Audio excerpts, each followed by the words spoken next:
You're listening to Love, Guns and Freedom with Luca Zanna on United States.fm network. Here we go, guys. You're listening to Love, Guns and Freedom with Luca Zanna on K-Talks 1340 AM and United States.fm network. This is the hour about guns. Let me tell you something. I really like to read, document myself, and have an open mind to everything because there's always something to learn. But then there are people out there that they really put a lot of effort and great websites to share great information, not just because they heard about it, but they really tried and they have it. This week I was going to talk to you about also this situation, this scenario, that sometimes, not just for personal self-defense against animals on predators on two legs, but sometimes you have to go to places like in the wilderness, maybe in the bushes, you know. You may also find, of course, always the scenario that you must defend yourself against potential criminals, because don't get me wrong, if you go, for example, in some part of some national parks, even especially with the southern borders with Mexico, is very dangerous area. At the same time, also you may think that there are other type of predators, you know, like for example, maybe bears, maybe big dogs, maybe wolves, maybe, I don't know, could be mountain lions. And maybe your average caliber that normally we carry for self-defense in an urban environment, like a 9mm or a 40 or even a 45, may be not enough. So the question is, what is a good solution in case we have to go into the wilder area, you know, like in the bush or in the woods, in some sort of scenarios that we may face big size predators like on four legs? Funny that I was just, on Facebook, I like to look and research things, and I'm a friend with our friends here, Cope Reynolds, that has been on the show several times, and he did a great article. I really like the way he writes. And also he writes not just because he heard things, he writes because he does things. I like that. So I wanted to bring him in because he's the guy I consider the expert to tell us exactly what is his solution. Maybe remind us a little bit what is the article about and more details. What would be the best caliber or the best gun in case you had to go in the woods to defend yourself against the two legs or four legs predators. Cope, good morning. How are you? Good morning, Luca. How are you this morning? I'm okay, and I really enjoy reading your stuff. You know, I like your style when you write, and I like also your topics. So I'm so glad, first of all, you're here. And I wanted to thank you, by the way, before we go into the article, I was able to test your Glock kit, dry practice kit. At the beginning, I had a little, problem to fit the final pin, but that was me, my little bit of my inexperience to put the trigger pin back together in the right way. But after that, it works really good, and I like the things I can do safely in the house. And it is a great tool. I'm really glad. I also want to thank you for putting up that idea out. Well, good. Thank you, and thank you for inviting me on here. I appreciate it. Perfect. Now, hopefully we have a better signal. I don't know why. Somehow, when I start to talk to you lately and some other people, my internet slows down. I don't know, maybe just a coincidence. Let's see. Anyway, listen, tell me a little bit about, before we go ahead, tell me a little bit about, first of all, your website, where people can read your articles, because you got a beautiful blog. What is the name of the website? It's called The Shooting Bench, and you can go to theshootingbench.info. And I don't write on it as much as I should, nearly as much as some people do. But once in a while, I get a strong inspiration to write something that I think that it would be beneficial, and I take the time to put it on there. And I wish I had the time to write on it a lot more, but it's best I can do. But just go to theshootingbench.info, and you can find it there. Hey, sometimes I always say quality is better than quantity. So it's better to put less out, but good stuff, than put a lot of garbage, okay? So good job. Thank you. Anyway, tell me a little bit. I'm here. I'm a regular guy. Normally I carry my Glocks like you do or whatever. Normally for self-defense environment, situation like in a urban environment, I normally carry my 9. Or sometimes I go to my 40, but it's the same platform. Now, you made a good point out there with your article, that people sometimes try to say, the good gun for the outdoors when you go out in the, let's say, bear country, or some sort of environment you can find big animals out there, would be maybe a 44 Magnum or a revolver with the type of calibers. But you have also a good theory, practical tips. Tell me a little bit about what would be for you the best gun for the outdoors, for the type of scenarios, and why. Well, the fact is, Luca, that people like you and I that carry all the time and shoot a lot, chances are pretty good that you could stop. And there are documented cases where grizzly bears have been stopped with everything from a 22 on up.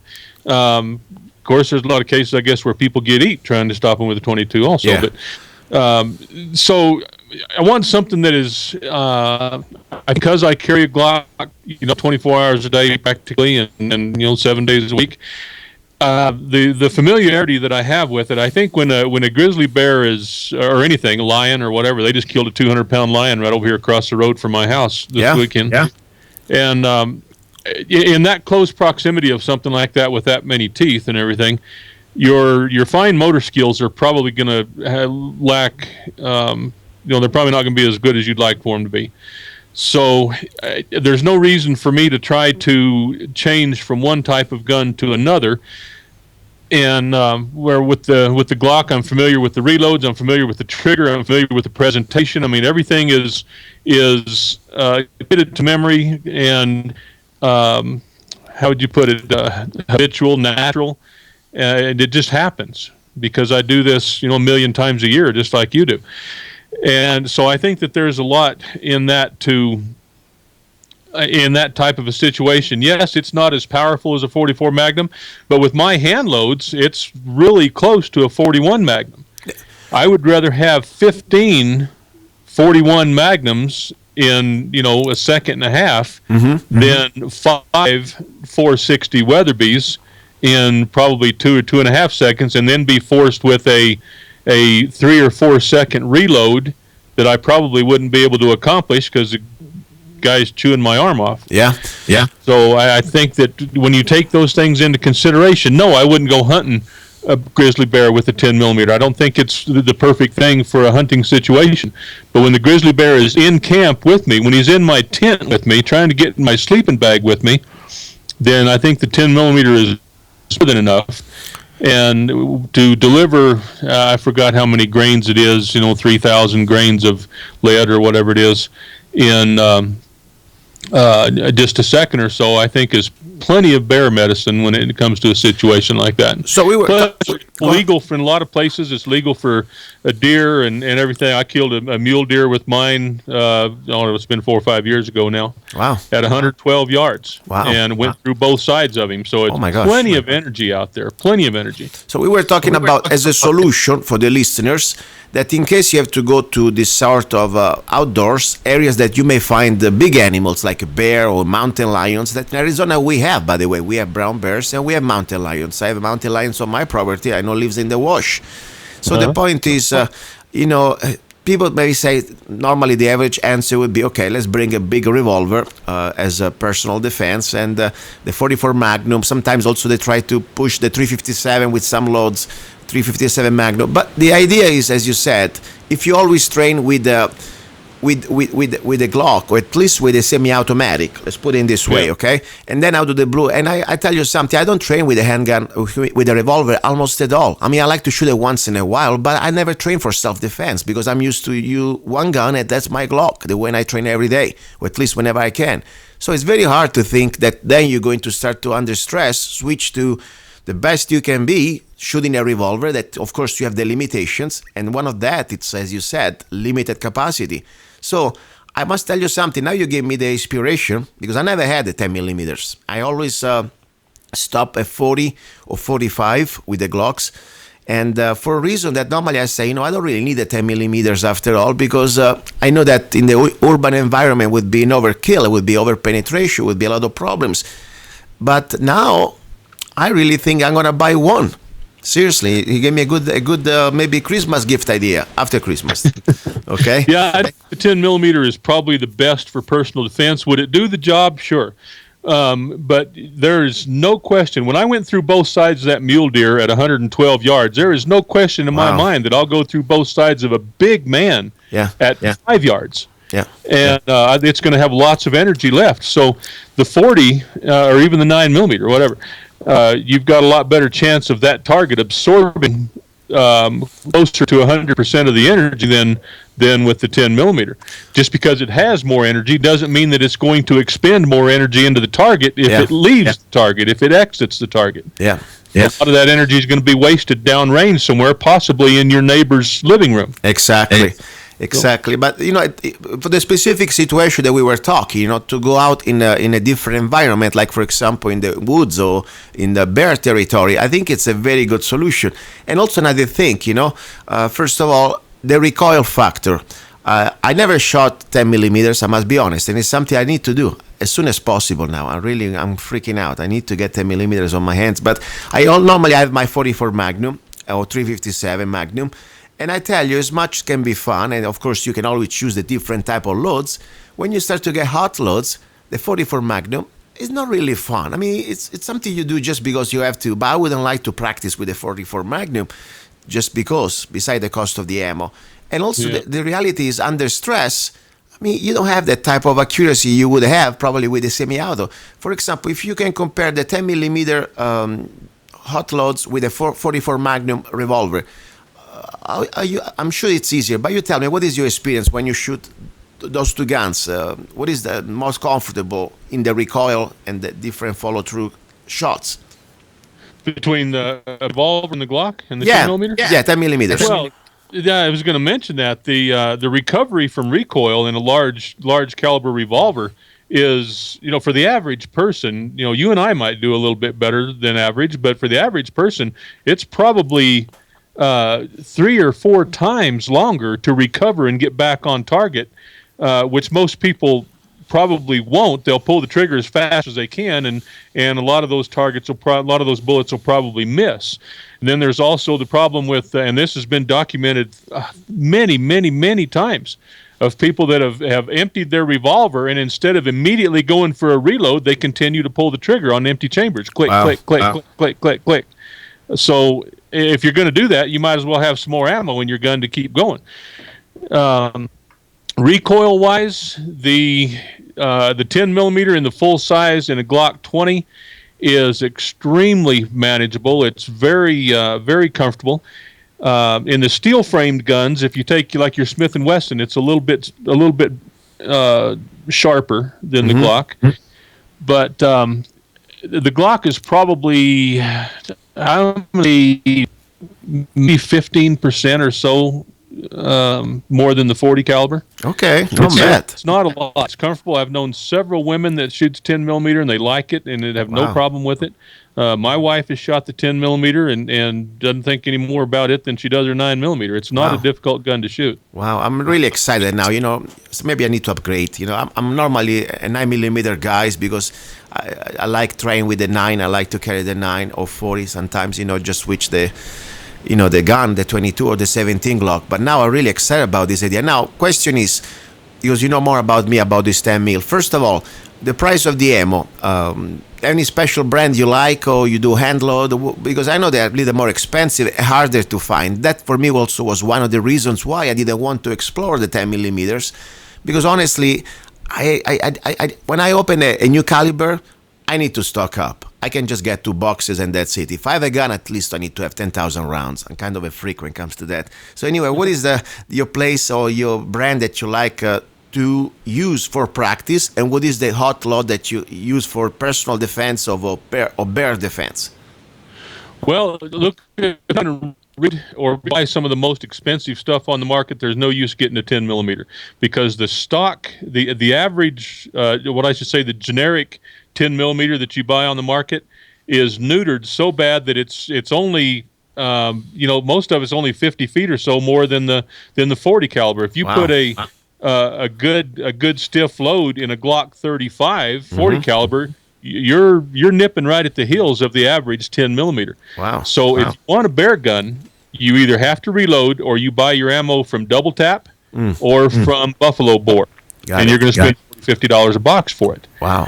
So if you reload, and once you get your brass, it's really not any more expensive than loading a 40. You have a tiny bit more powder, but I mean just a little bit more. A couple of grains more powder in it, and the bullets are the same price. And once you get your brass and stuff, so if you're not going to reload, I wouldn't even bother with it. Just get some hot loaded 40s and call it good. But I get out of 180 grain bullets, I get well over 1,300 feet a second with my hand loads, and buddy, that's scorching for a 180 grain bullet. That kills a 357 Magnum. Yes. And top, you got the beautiful thing. How many rounds normally in the Glock 20 you can fit? The standard magazine holds 15 rounds. 15. Wow, that's a lot. A lot of firepower. I mean, if you've got that one in the chamber, then you get 15, 16 rounds of 180 grain bullets at 1,300 feet a second. And my friend, you're well armed. Yeah, no, that's great. I must tell you, also another thing, I want to have an open mind because I don't reload, and I may do one day. But the point is, I like the idea also that you said, after all, the 40 was almost an afterthought from the FBI study for the 10 millimeters. Maybe we can remind to our listeners that the 10 millimeters was some sort of a new novelty cartridge for the federal agency, the FBI. And then, of course, they realized that the average probably shooter out there, the average FBI agent, was too much to hold or too much to practice with or maybe too much cost. I don't know how exactly, but then they downgraded to the 40, correct? Am I right? Well, you're close. The 10 millimeter came out quite a while before that FBI shooting. Jeff Cooper was instrumental in bringing out the first 10 millimeter in a gun called the Bren 10, which is now pretty much obsolete, but there's still some out there. Matter of fact, I think there's a company making some new ones right now. And it was kind of a cartridge and a gun before its time, and it really kind of went dormant for a long time. And then the FBI did bring it back to life. And like you said, it was a little too much recoil in their steel frame guns. The Glock 20 hadn't been invented yet. Just as a point of interest, the Glock 20 was the very first gun ever made specifically for the 10 millimeter. Everything else was a modified 1911 or a modified CZ75 or something like that. So the Glock 20 was the first actual gun designed around that cartridge. And they when they found out that the 10 millimeter was a little too heavy, what they did was downloaded it to what they called the 10 millimeter light or the 10 millimeter FBI. And then Smith & Wesson jumped on there, and they said, okay, we can do this. We're going to put that same power after they had it downloaded. They say we can do that in a shorter cartridge and put it in a 9 millimeter size frame. So they came out with I believe it was the 1066 or 1060 or something like that. But as luck would have it, I don't know if somebody with Glock was sleeping with somebody with Smith & Wesson or if they've been snooping through their trash or what, but the Glock 22 actually was the first 40 Smith & Wesson on the market. Yes. Even though Smith & Wesson invented the cartridge and literally had the first gun, Glock beat them to the shelf with the Glock 22. Yes, that's true. Very important. Yeah, that's what the point, guys. Even have an open mind. If maybe you're carrying right now you have a Glock 22, explore also the opportunity to find the right loads that will still give you enough power. At least, of course, it's not 10 millimeters, but it's not something to underestimate if you got the right loads, unless you want to go with the right, of course, specialized loads for the 10 millimeters that we said that they're kind of expensive unless you reload them yourself. Now, this is exciting. Now I have another question because, when I don't know things, I like to ask. I know, for example, you can exchange barrels in the Glock 9 millimeters. I can put a barrel for a Glock 40. But the point is, if you have a Glock 21, 45, okay? Could you exchange the barrel for the 10 millimeters? Absolutely. My friend Jason had done that and carries one routinely, or he did for a long, long time. Now, let me back up a little bit. You cannot put a 40 caliber barrel in a 9 millimeter. That's impossible. Yeah, that's impossible. Yes. 9 millimeter conversion barrel in a 40, though. Yes, that's what I meant. You can put the smaller barrel in the 40. Yes, correct. Yeah. But now in the 45, if you take a Glock 21. You can literally drop a stock 10 millimeter barrel in it. Wow.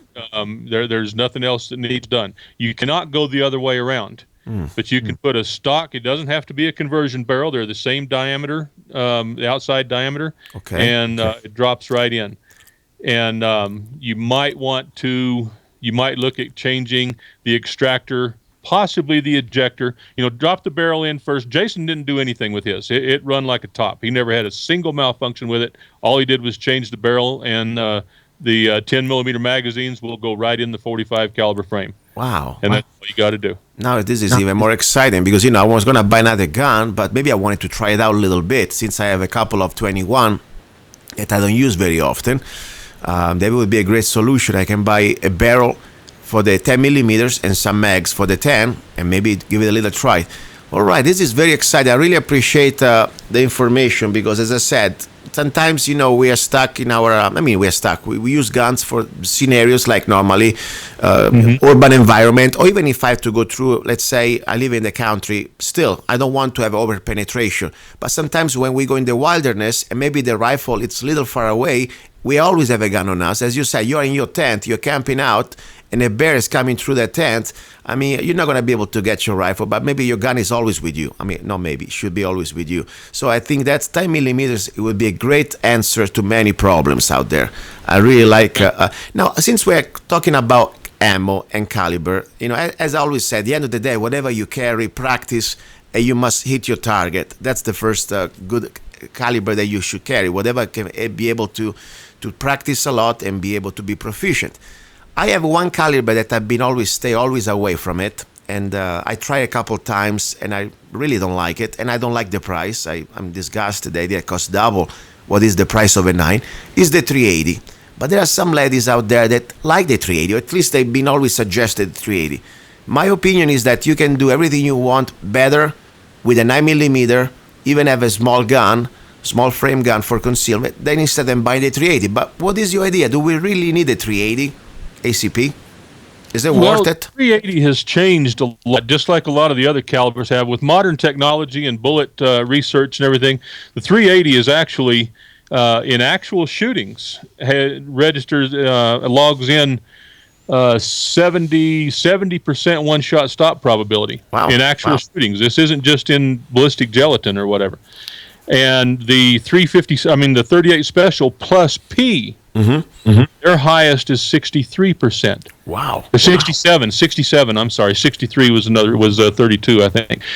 But so it's very underappreciated, the 380. Interesting. You remember the guy in the theater that was texting here a year or so ago, and the deputy sheriff stood up and shot him a single time with the 380. Wow. And the 380 went through his wife's hand. The guy's wife tried to push her husband away, had her hand on his chest. The 380 went through his hand into his chest and killed him on the spot. Oh my gosh. So, it works. It's not my favorite, but I'd rather a woman take that and be good with it than to take a 9 millimeter. If you take the Glock 43, not much bigger than the Glock 42, they're basically the same size, but that 43 and the 9 millimeter is, I'm going to tell you, it's way too sharp for you take a 70-year-old woman that doesn't have some of the upper body and strength in her hands, possibly rheumatism or arthritis or something like that. The Glock 43 is too much for her. Okay. The 42 she could do. Good. I'm glad that we talk about it because I don't have much information about it. And, of course, at that point, the price of the ammo is something relatively important because if it works and it gives you less recoil, in my humble experience, what I thought I could be able, maybe because I have a guy and I have different hands and I'm still young. When I shot, both calibers, I wouldn't feel much difference. But that's true. Even the little extra difference, like you shoot in 9 millimeters, and you see the difference that with the 380 for a woman would be an important factor. So something to not underestimate. Interesting to know that the price, of course, it's what it is. Probably it's a specialty ammo, I guess. Normally, when I go to Walmart or I go around, I see I can still buy 9 millimeters for $8 or $9 a box or 50 or $10 top. Target stuff I'm talking about, not quality ammo. I can see that when I see that I can still buy the same target stuff, basic full metal jacket for almost $20 for the 380. I say, wow, why that's happening? But I think it's demand and probably just the market's low. That's, sure. That's it's supply and demand. Get online and check, and you can find some for, $12 or so. And again, if you reload or start reloading, if you reload that, you can reload it for $3, $4 a box. That's true. Listen, I wanted to remind every listener. First of all, Cope, he goes around and he teaches classes around America. and he has a website. And please give out again your website and how people can reach you for your classes.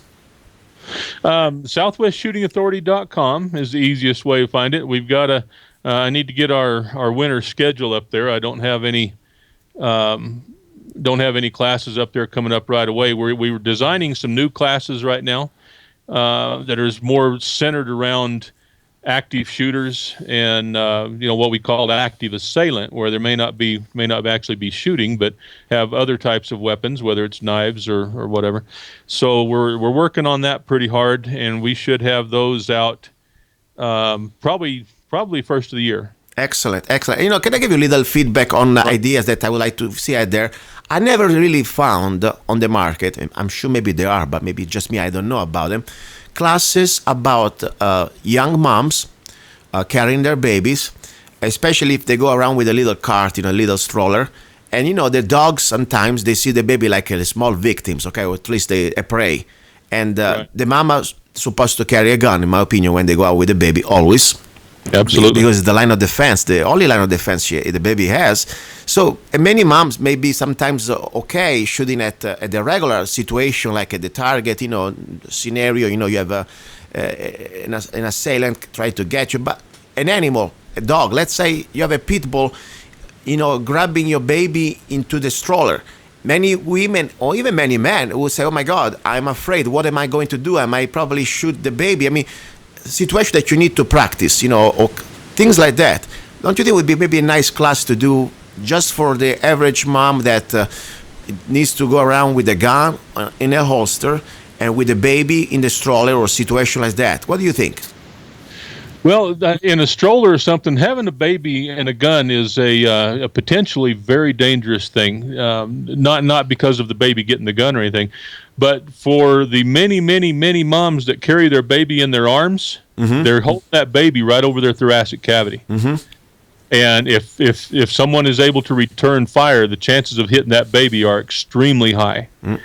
And of course, each situation is going to be a little bit different, but you're going to need to swing that baby over on your hip, or possibly, depending on where you're at, the situation is, you might want to, jettison that baby as quickly and safely as you can down on the ground and continue the fight. But then you're stuck with possibly having to leave and come back. It could cause complications that way too. So that's a difficult thing to consider. The best thing is probably swing the baby around your hip and get him out of that thoracic cavity line of fire there. What if a wild animal, though? For example, we're talking about scenarios like a wild dog. You are a mom, you're walking around, you're jogging maybe with your baby, in the stroller, and you got your gun on your hip. And out of the blue, you see a dog jumping out and reaching for the baby. Many people would freeze. Of course, they want to do something, but they see that they don't want to shoot the dog because maybe they're afraid that they may hit the baby. What do you think? What type of situation? What would you do in that situation? That's hard to say. Look, depending if the dog already has a hold of the baby. Obviously, I'm not going to be able to shoot. I'm going to have to attack the dog by hand. I'm going to have to. Dogs are generally, especially when they're just not trained attack dogs, are not that difficult to defeat. And if they've got their mind on that baby, then you can, just like a human, you can get in there with your fingers and poke their eyes out or rip the bottom off or whatever. You're a guy. Many women, maybe they have that type of strength. Don't you think maybe to use the gun instead of shooting, of course, close to the baby, the head? Let's say the dog is inside the little stroller. And I'm just, try to visualize, unfortunately. I hope never going to happen to anybody, but we need to start to have an open mind to everything. Shooting in the side that would be his back. Let's say to at least give him a shock in his back legs, or at least in his back torso, away from the baby. So if there is an over penetration, it's not going to go through the dog and hit the baby. And at that point, the dog would have a shock, and maybe it would turn, or maybe release his teeth out of the baby. What do you think? Sure, if you got the back end sticking up out of the stroller, I mean, you would do the same thing with a human attacker. If if you could only see the elbow somewhere, then you shoot him in the elbow. If you need to buy some time or get him to come out where you can see him or something, you take that small target opportunity. If that dog's got his butt stuck up out of the stroller, then shoot him right through the hips. Absolutely. Yeah. Wherever you can get meat, well, get it and get him to turn loose. It's funny because I jog around my block with normally with my gun or my rifle, one or the other one. And there was I live in the little wild area. I mean, wild. It's unincorporated, and I like it like that. And there was a woman that she had just a baby, and she was working on the asphalt on the main road with her baby. Okay, and she had no gun. And out of the blue, it was almost out of the movie. I mean, I tell you, sometimes things happen for a reason, I guess. There were two dogs that didn't look too right. They were kind of loose, no collar. And they started to come close to the mom. Thankfully, the mother started to scream because she didn't like the way they were looking at the baby. And I was enough close, and I came close, and I got a rock, I threw the rock at the dogs. I didn't want to start to have a shootout for the dogs unless they're really coming close. But anyway, I was able to scare them out. And I started to think, you know what? I didn't want to say, you should have brought a gun with you because that's not my business. But I say, ma'am, be careful because you come around here. There is not many people walking around. Even if it's around the block, we're kind of, and I know the lady, try at least to bring something with you. I mean, forget a cell phone. You need to bring at least some pepper spray. But a gun would be better, of course. So I didn't want to mind too much my business, but I felt sorry for the baby. So anyway, everything was okay. I didn't have to do anything dramatic, just throw a couple of rocks. But I had my rifle with me. Normally I jog around with my 5.56. And that was kind of funny because there would have been no problem. But the problem is sometimes things that we don't imagine can happen. And I think would be a great class, even as an educational point of view, for the new mom that understand the importance of self-defense, especially when the dad, the husband is at work and they are by themselves home with their babies, and they are really everything they can do, especially in the rural areas like Arizona. You can't wait for the cops showing up in time. You need to have a class, I think, probably just for the new moms. And I think maybe you could be a great person to do it. I mean, I don't know. I just throw it at you, but maybe it's too small of a niche. But think about it. Not many classes out there for the type of situations for the new mother. I don't know. Yeah, it would be hard to. We have a present class called Counter Strike that is a non-shooting class, more of a self-defense class, and it is for elderly, physically challenged people that are just weak emotionally. Not the kind that don't have and not likely to get the warrior mindset. And so, what kind of expedient weapons do you have in your office on your desk? When you're in your car, what's in your purse, what's laying around, just expedient stuff for people that are not really or maybe they're in a non-permissive environment where they're not allowed to carry anything. Yeah. So what's on your desk? There's, a stapler, there's a bottle of water. Full bottle of water is a great weapon. Credit cards, scissors, pens, shoes, briefcases. There's so many, because that's kind of what we do with Counter-Strike.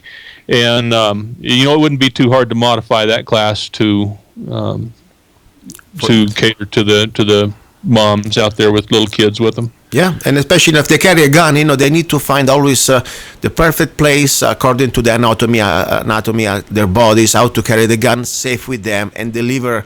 If they're too normally, you hold the baby in your hands, as you say. If you can, you try to hide them. But at the same time, constantly you're gonna have your baby on your arm and your support arm, and you need to deliver that gun into the fight with your strong hand, so your firing hand. So I don't know, something that from a business also point of view would be kind of interesting, and also for a practical point of view. I think there are a lot of mothers out there that now they more than ever understand they need to start to carry a gun, and that would be a very unique niche, in my opinion, that probably, I don't know, maybe would be a great success story. I hope so. So if you're gonna do it, let me know. I'd be happy to know how the class goes. Okay, sounds good, Luca. I appreciate the idea. Thank you. Listen, I want to thank you for your experience, for your input. Now, at least I need to go to look for a barrel for the 10 millimeters and some mags. Any place where you suggest to get this barrel for the 10? Any place you like? Well, the two most popular places would be Lone Wolf Distributors up in Idaho. Yes. Or Glockmeister right here in Arizona. Perfect. So I'll go probably one or the other one I'm going to find for those. And Lisa, thank you very much. And one more time before you go, the name of your blog where people can find all your articles. The blog is at the Shooting Bench. Be sure and put the in there, theshootingbench.info. And the website is at southwestshootingauthority.com, and there's links there for my radio show, for the blog, for all the stuff that we do. Perfect. And this was Cope Reynolds, guys, okay? I'm really proud that he's here. I call him my brother in freedom, and he does more than just training guns. He's also a patriot. He goes out there, he put his life, he put his reputation, and also his resources. I mean, support the man, because when he goes out and he drives all the way to Oregon, or he drives all the way to the Bundys, he does on his own dime. So we need to support people like him that, besides doing their business, they also do give a lot back to the cause. Now, don't go away. You're listening to Love, Guns, and Freedom with Luca Zanna, and we're going to keep talking a little bit more about training. This is the second hour, and it's all about guns. He's a songwriter, a poet, a rifleman. I'm not afraid. And a constitutional activist. I'm not afraid. Italian by birth. I'm not afraid. American by choice. Gianluca Zanna. I'm not afraid. And his new CD, Love, Guns, and Freedom. 16 powerful songs on one CD from the heart of a patriot.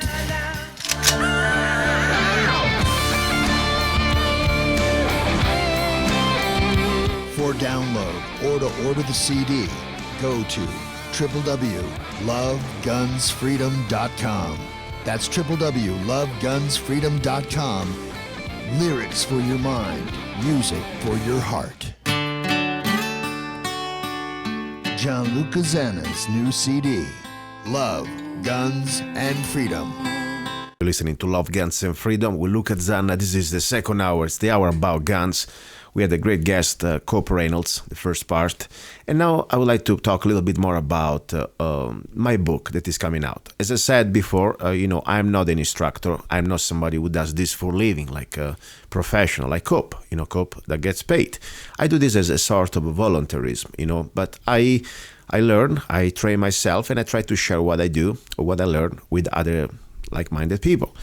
And that's normally what I do. Now, with this my new project that I have here ready to go, it's going to be published pretty soon in the next few weeks. It's called Handgun Training for Self-Defense. And it's going to be mostly, at first edition is going to be an ebook available for almost free. I'm trying to make it for free if I can get more sponsors. Otherwise, it's going to stay pretty close to free, a couple dollars. But this is my journey as a gun owner. Who took this responsibility seriously, to train and to learn and to share what I learned, of course. So it's a book that covers mostly the first part of the curriculum that I learned in the several classes that I attended and distinguished graduated at Frontside, Nevada. As I said in my book, I'm not a frontside instructor or representative. I'm just a student. But I call myself a professional student. Means that I think I know more than the average. And even I don't charge people for what I teach, what I share, let's put it in this way. So I don't call myself an instructor, but I think I can at least, my goal is to share with people that maybe cannot afford to go to frontside, or maybe they are new to this handgun training discipline. It's a skill, it's an art, it's a science, it's a both of them. Okay, but for sure, it's something that you need to take seriously. It's a responsibility. When you have a gun, it is not just something you have the gun and that's it. No, that's just the beginning. You must be much more responsible, because when it comes, you have freedom, type of freedom, and the type of responsibility. You must be very sure that you know what you're doing. At least you must learn as much as you can. So, handgun training for self-defense. I would like to share with you more on the air parts of my books. And if people are curious, they can go to handguntraining.tv, and I will upload pretty soon free chapters of the book. And of course, soon, if you join my newsletter, you also be able to get the warnings, at least the message, the notification, when the book is going to be available on Amazon and all the different outlets. Now, today, I would like to speak first of all about the principle of tactics. Tactics is a big word. Normally there are books just about that. And depends what type of, doesn't matter if it's rifle, could be handgun, could be empty hands. The bottom line, there is a tactics for everything. But remember something. In this book, in this handgun training for self-defense, what I call Volume 1, Fundamentals, I want to cover just tactics in the general, let's say, basic way, okay? First of all, I want to say something. Tactics are not an art. Are not a science, but are an art. Why? Because, think about it. There is not really an absolute rule in executing tactics. Every situation can be and is going to be a little different, okay? But there are some type of general principles and skills that we should master and perfect when it comes down to tactics. You must think about tactics a little bit like the art of painting, If you're a painter, even if you try to do exactly the same painting, it's going to be always a little different. But, at the end of the day, you always use the same tools. So this is a little different from mathematics. So when I say tactics, okay, is an art, or tactic is an art, it is not a science. That's what I meant. Now, let's start to look at the general principles that we use in tactics. Doesn't matter if you're doing it with a handgun, shotgun, or rifle, okay? So this is pretty much what I'm going to tell you now, the basic understanding of tactics that you also go through if you go through a 4-day defensive handgun class at Frontside. And also I attended also several advanced handgun classes. So this is pretty much the beginning. Now, first of all, let me put it this way. When you're by yourself, the person, we as a regular people, not officers, not peace officers, not member of the SWAT teams or member of the military, we should stay away from situations like now I'm going to talk to you. Why? Because normally this type of tactics, they always perform with more than one partners, okay? Think about it. There is always at least 2 elements in a team, SWAT team, or more than 2, of course. So, but sometimes we have situations like in real life that we cannot wait. That we don't have that type of luxury to wait for somebody, and we have to make a choice.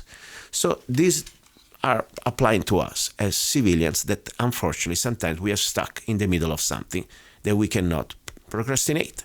So first element of tactics is the element of surprise. Think about it. If you are proactive, it's always better than being reactive.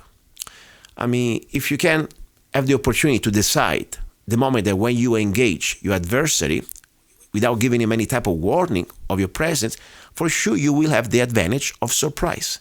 That's a fact. I mean, this always, you think about it, it can allow you to have the edge, because after all, the adversary in that situation is going to react, okay? And if you have the chance to deliver the first shot, maybe you have also the chance to avoid to use deadly force if you can. Example, element of surprise. Let's say you're in your home, in the middle of the night, you're already in bed, okay? And now out of the blue, you hear that breaking glass, and there is maybe a noise coming from the kitchen. At that point, you have 2 choices. Probably you should stay, if you want to, in your room and avoid to go into harm's ways.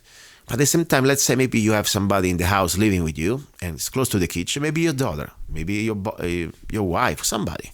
So you don't want to just say, okay, now I'm going to stay here and be silent and let whatever happens, I don't care. No, you have to care because there is somebody that is there. It could be maybe in harm's way. So at that point, what do?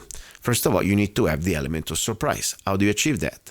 Silence is one of the first things. So first of all, let's put it in this way. I give you this scenario. The first thing you're going to do, in my opinion, you should put your electronic ear protection. Why? Because that's something that normally we underestimate. We always reach first the gun, okay? And that's fine. But think about it. If you ever try to shoot any type of firearm in a closed environment, like a house, like your home, without ear protection, you're going to have a very serious problem. You're not going to be able to shoot more than 1 round because the pain, the discomfort, the shock. So I train myself always to have close to the bedroom, close to the gun. Before even I touch my gun, in half second, I slip through, I put on my head the electronic ear protection. Why the electronic? Because, it's worth the extra $20, $30, whatever it is, to have something that doesn't completely remove the capacity for you to hear it. Because if you put a regular cheap ear mufflers, you're going to have a disadvantage. You're not going to be able to hear it. So what do you do? First of all, you put ear protection, electronic ear protection. Then if you have, of course, some sort of a vest, something that carries all the elements that you need to carry. Simple. Normally I have one close to my bed, and I don't need to think when I'm sleepy or in the middle of the night. I just put it in 1 second. What do I have in this vest? First of all, I have extra magazine, extra ammo, a flashlight, maybe a little emergency kit, and more important, my cell phone. It's all there. And of course, I have my gun. Okay?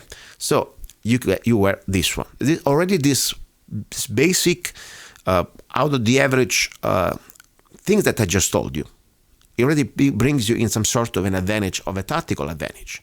Remember, normally the average scumbag doesn't walk around your house if he's breaking into your home with electronic ear mufflers or electronic ear protection. Normally they go there for a robbery, or maybe they want to do some harm, but normally they are not that prepared in that area. So you already have an advantage. And more important, what you need to have as an advantage here to keep the element of surprise is silent. Don't start to do like screaming like, hey, I'm here, I'm coming here, I'm armed. Or start to rack your shotgun like, the typical noise that you hear. Everybody's going to tell you, hey, if you have a shotgun, all you have to do is racking it, and the click and noise is going to scare him out. No, that's exactly the dumbest thing to do, in my opinion. Because first of all, you give your position away, and you pretty much let them know that you're coming. And at that point, they have the advantage to know that you're coming, and they may shoot you before even you get there. So you must observe complete silence, discipline. That's the bottom line. Now, very important, at that point, you are not making any type of noise, staying stealthy. You transform yourself from a potential prey. Now you became the predator. Get the idea? So at this point, you go into the room, the kitchen room, and you see in front of you that you have a criminal. Somebody broke into your home, and he's holding a knife. At the point, from a position of cover, you can tell him, drop, or I shoot. If you think that's the case. Because maybe he's wearing a handgun, and at that point, the moment that you tell him, drop, or I shoot, he may turn and shoot you. So it's something that you really must make a decision, depends on the situation.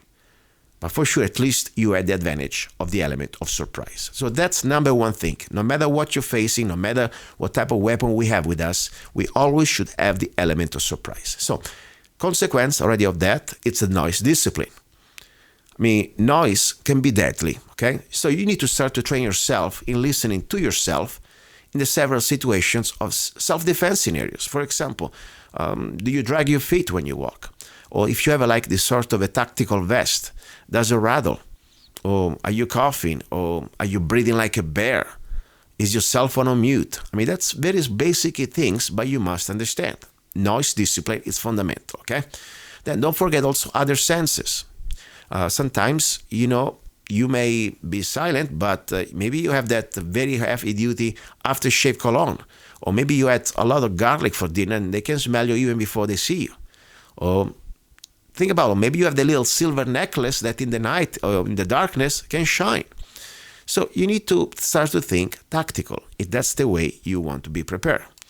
Now, two different important things that we must understand, no matter what type of firearms we're going to train with, okay? Cover and concealment. In the real life gunfight, we're never going to wait still like in front of the target, like normally when you go to the range, okay, you're going to be there and you shoot at the target, and maybe the target's going to turn if you have the type of training. By the end of the day, you stay there steady, because normally at the range, they don't let you do this tactical training. That's wrong. You need to find a place where you can train. So the first thing you should do when you train, move out of the line of fire. And where do you move? Maybe on the range, you're going to move just a couple steps on the side. But in the real world, you need to understand the difference between concealment and cover. Let's look at these words, okay? What means concealment? Concealment means anything that can hide you. For example, a blanket, a plant, curtains. Concealment is not going to stop a bullet, let's be clear, but can give you a little bit of advantage, because at least you cannot be seen. Now, cover is something different. Cover is exactly what we want. Cover is anything that can stop the incoming bullets. For example, a big solid piece of furniture, a brick wall, gun safe, a big tree. But do not consider, for example, the drywall, like in most of these American homes where we live, that can be a cover. That's not. At least not for any type of really firearms, maybe for a slingshot. Okay? So, but think about it. Also cover, it's a relative matter. For example, if you're shot with a 9, somebody shooting at you with a 9mm, a brick wall can be a good cover, definitely. But if your adversary starts to engage you with a rifle, like a center fire rifle, like a 308, for example, a brick wall is not good anymore. So, as a basic rule, you use cover and concealment whenever it's possible. And as a basic rule, as you shoot, you move off the line of fire while you're looking for cover or concealment. As I said, at the range, for safety reason, all you can do moving just a couple of lateral feet off the line of fire. But in the real world, what you want to accomplish, you want to run behind the closest cover. Okay? Now, another important thing about cover, you do not want to crowd cover. Crowding cover, what does it mean? Crowding cover means that you are too close to that cover. For example, let's say you're behind a wall, okay? At a corner. If you are too close, we have some problems. First of all, you can have ricochets hitting you. Remember, the ricochet tend to travel along the surface of your cover. Normally, the ricochet, the round, going as a ricochet, is going to follow the wall for about 10-15 degree angle. So if you're too close to the wall, the ricochet is going to hit you. So the idea is start to think that you don't want to start to engage or cover behind the wall or behind the corner too close. So another important thing about crowding the cover that is very dangerous, you're going to be limiting yourself the vision around the cover. So it reduces also the space in which you can manipulate your weapon, especially if you have a long weapon like a rifle or a shotgun. So do not crowd that cover.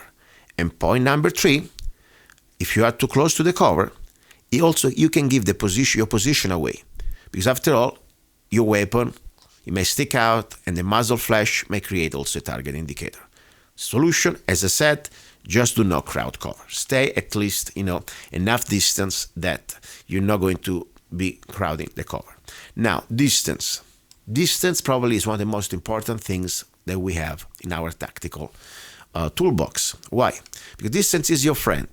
The general rule is keep the distance from your opponent. Because hopefully, the opponents that you have is somebody that is not trained. If you are not trained at colloquial distance, let's say 3 yards, 5 yards, average scumbag can squeeze the trigger. You don't need to go to school. You don't need to train. Everybody can hit you. But if you are not trained, when you start to go beyond 7 yards, 10 yards, then at that point you need to know the basics. If you do not know the basic, the bad guy, normally, he will miss you. But you have the advantage, hopefully, that you are a trained, law-abiding gun owner. And at that point, you can easily engage the target at least at 15, 20 yards away. So distance is your friend. So if you're engaged in a gunfight, don't stay stationary, but try to find cover. At the same time, you start to increasing the distance from your adversary. That's very important. Now, another important thing is to start to, at least visualize. Remember, this is just, I'm just sharing with you over the radio some basic concept, okay? This is not going to substitute a lesson or anything, but at least give you something to think, okay? You can start to think. Corners are doors. You need to stay away from corners because they're very dangerous. Think about it. Behind the corner, your assailant can jump you and snatch your gun. Also stay away from doorways, an intersection, because that's pretty much is the framing. Think about it, it's like some sort of an area that they really get you on target, okay? It's like a frame. So stay away from intersection and doorways. If you have to go through them, do it fast. And you want to be sure to scan the room that you're walking into. At the same time, you keep your gun close to your body. So when you get close to a door, don't have your gun far away from your body. Keep it close to your chest, close to your stern, close to your body. Because at this point, it would be easy to retain. Remember, this manual that I'm sharing with you right now, at least I'm just talking about, I'm not reading it, but I'm just telling you what I wrote in this chapter, is basically for civilians, okay? We are different from the military or the law enforcement. Our goal, after all, is to avoid the confrontation. That's why it's called handgun training for self-defense. Okay? The military, for example, has the goal to attack, advance, and neutralize. And so also the police. Okay? But we as civilians have the goal to come back home and to avoid the confrontation if we can. Okay? So think about that. Let's avoid terrible or at least dangerous situations. If you don't have to go through a door, don't go through a door. If you don't have to cross the corner, don't do it. Let the scumbag come to you. Okay? Movement. Movement is another vital tactical skill. You must do it with very much caution. Okay? The idea of tactical movement is very simple. You must be able to move from point A to point B without getting shot. At the same time, you must be able to return fire. And one thing you must do, you don't want to move faster than you can guarantee your shots. Okay? So you don't want to run and start to shoot like a crazy and missing. No, you can move as fast as you can guarantee your shots. Now, shooting on the move, that's a very important technique that I just try to tell you simply how you should do it. And you need to try it, you need to see it. But let me give you at least the hint, okay? Shooting on the move means that you walking fast, and at the same time you're able to shoot and hit the target. How it works?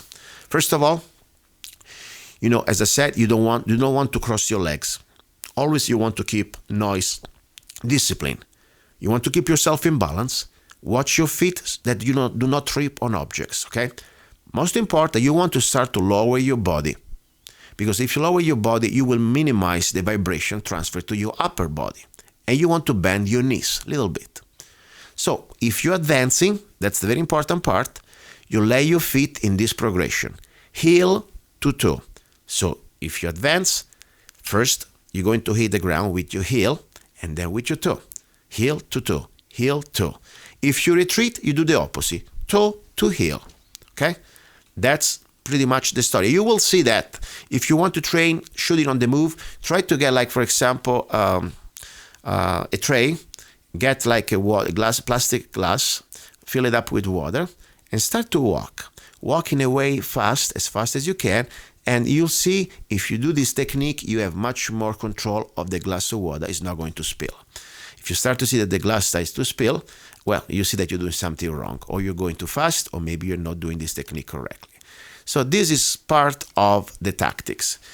Clearing the room and slicing the pie, other important topics, avoiding the fatal tunnel, how to open and crossing a door, and let's see how to use the light for tactical use, hearing protection. This is going to be the next part that I'm going to share with you next Sunday, okay?